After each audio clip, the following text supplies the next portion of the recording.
Hello and welcome. You're watching Business Today TV. I'm Sakshi Batra and this is the earnings special. Our focus on this edition is ICICI Securities. Joining in to discuss the quarterly numbers with me is the top management now. Mr. Vijay Chandok joins in. He's the MD and CEO at ICICI Securities. Welcome to the show, sir, and thank you so much for taking the time out. To first talk about the earnings fine print, we do know that the total income has risen to 865 crore rupees. The PAT or the profit after tax is down about 14% at about 300 crore rupees, but there's a interim dividend of about 9.75 rupees per equity share that has been also announced by the board as well. Could you take us through all the fine print of the earnings this quarter?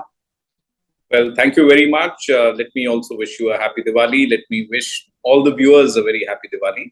And indeed, you sort of captured the essence of the numbers very well. I would say that when you look at the fine print, I think what is really stand out for me is the fact that this was a period when there was a fair amount of muted, I would say, cash volumes in equities business, which while it is an important part of the business, it's something that which is reducing in proportion. But nonetheless, that came in at about 21% lower for the industry I'm talking about in this quarter compared to the previous YOY basis. And in such a context, we actually were able to increase our overall revenue.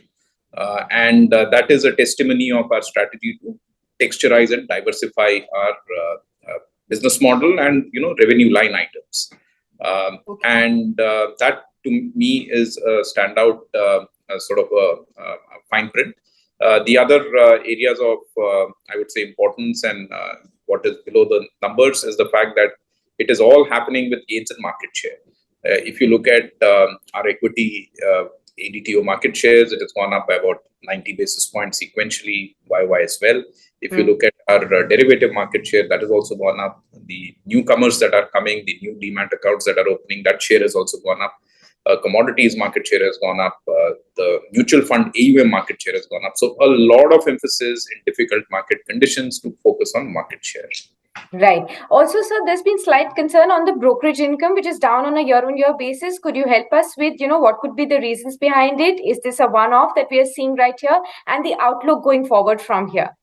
So let me place this big broking income in context. When we pivoted our strategy about 3 years back, we had articulated that broking as a line item singularly is not going to be the way in which we are going to charge our customers, because we pivoted from the manner in which we charge the customers as a single broking line item to a number of charges by reducing broking actually and introducing certain other charges, the way the entire industry was morphing. Right. Keeping that in view, you would notice that below broking, there is a line item called allied equity. So the right way to think about our equities revenue is broking, which is one part of the business, and then allied equity. So when you add the two and you look at what the team delivered or the company delivered in Q2 and compare it on a sequential or YOY basis, you will find in both these numbers it's actually grown. So that's the right way, and that's because that's been part of our articulated approach and strategy that we will reduce broking and we will introduce other line items. So it is in that context that broking revenue you would see declining. When you actually look at broking revenue singularly as a line item, there are broadly two components: cash equity and F&O. And cash equity is something that whatever revenue comes out is a function of two things. One is the mix between intraday and delivery, and the second is, I would say, the volumes in the market. Right? F&O on the other side tends to be a little more secular because volumes tend to keep increasing over time, and we've seen right from 2015 onwards a secular trend of derivative volumes going up. And that proportion is also increasing. So as we morph this business line within a very, I would say, specific line item of brokerage, as this morphing is going to happen, I think over a period of time, we'll start seeing that also moving up. But as an overall equity pack, I think that's the right way to see it, because that's a complete picture. It's a sequential as well as a YY increase.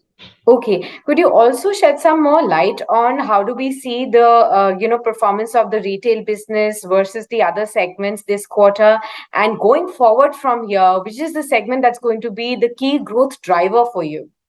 So when you dissect the component of ICICI Securities overall revenue, you will find that close to 80 to 85%, depending on the year, is comprising what one would call retail, and the balance 15% would be institutional business. The broad proportion and the intent is that retail is going to be the driver of growth.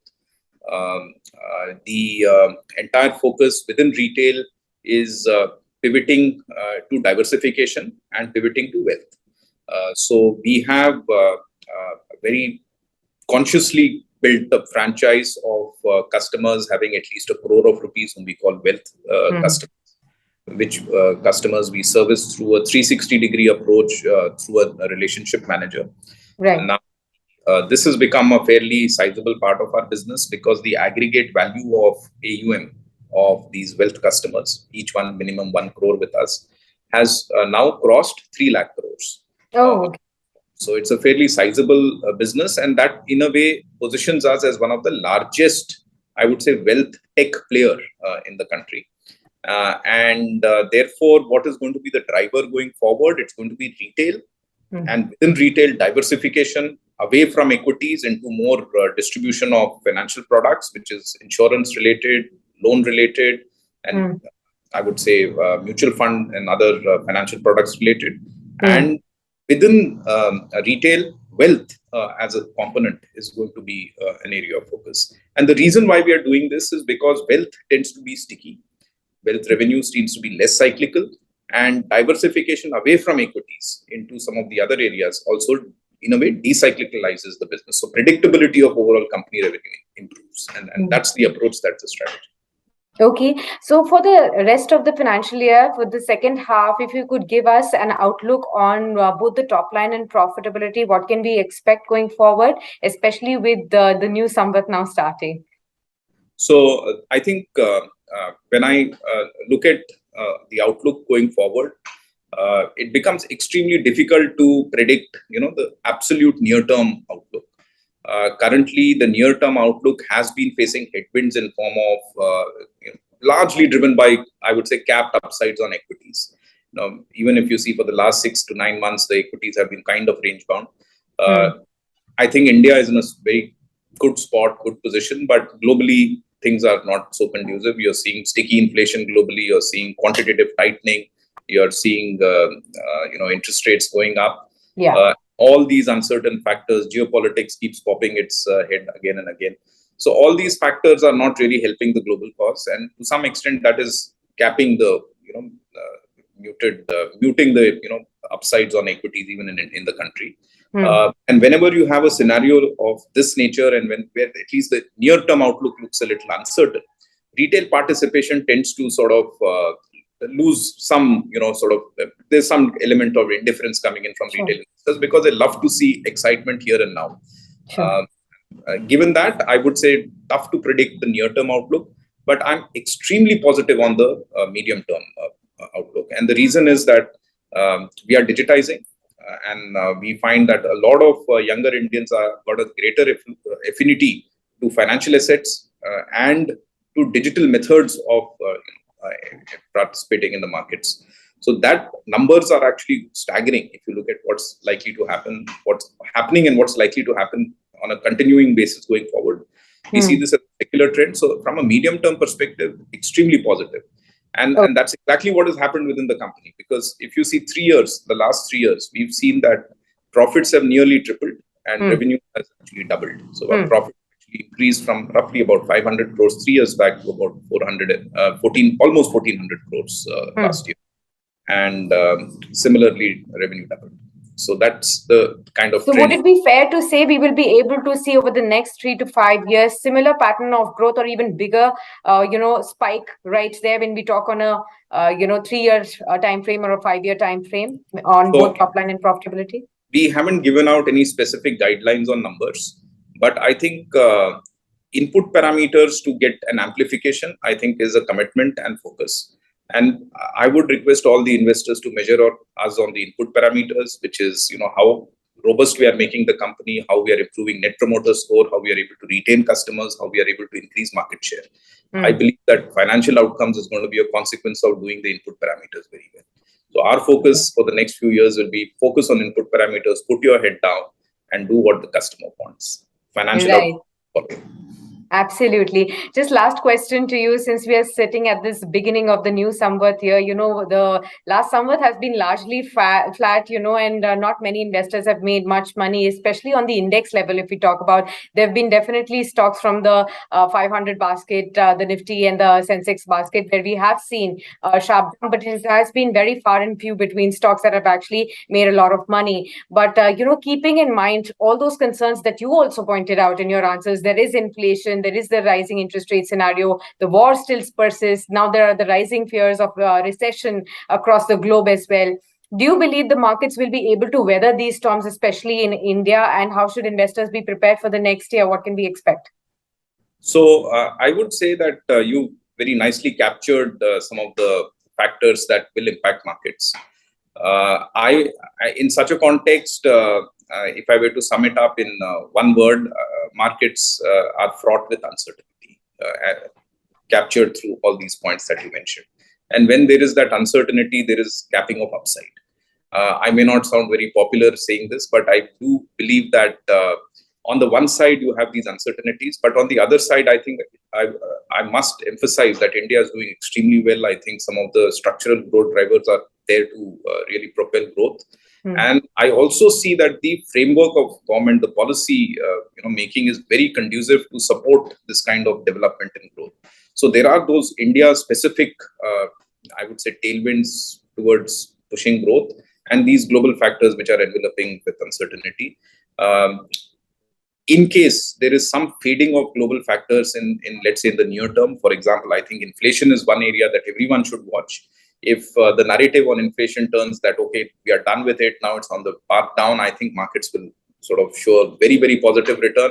But if there is a tendency of inflation to be sticky and there is a persistency of quantitative tightening in global markets, there's persistency of interest rates, then probably the revival will be a little more sort of prolonged. I'm talking about returns on markets.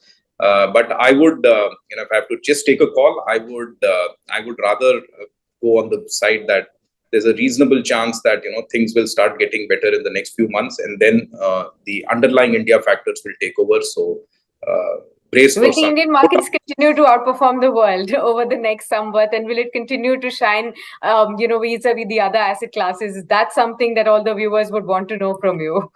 I would veer towards that direction. That once if I have to really take a call, I'm a little more on the optimistic side that there's a reasonable chance that we will continue this outperformance after a little bit of range bound phase in between. Okay, well, on that note, thank you so much, Mr. Chandok, for being with us, sharing your time with us, and speaking to us about the fine print of the earnings. He is wishing you all the very best for the future quarters. We will catch up very, very soon with you. And he is also wishing you once again a very, very happy and a prosperous Diwali and New Year to your entire team, to your family, from the team of Business Today Television. Thank you very much, and wish all the viewers and the entire team a very happy Diwali once again. If you like the video, do like, comment, share and subscribe.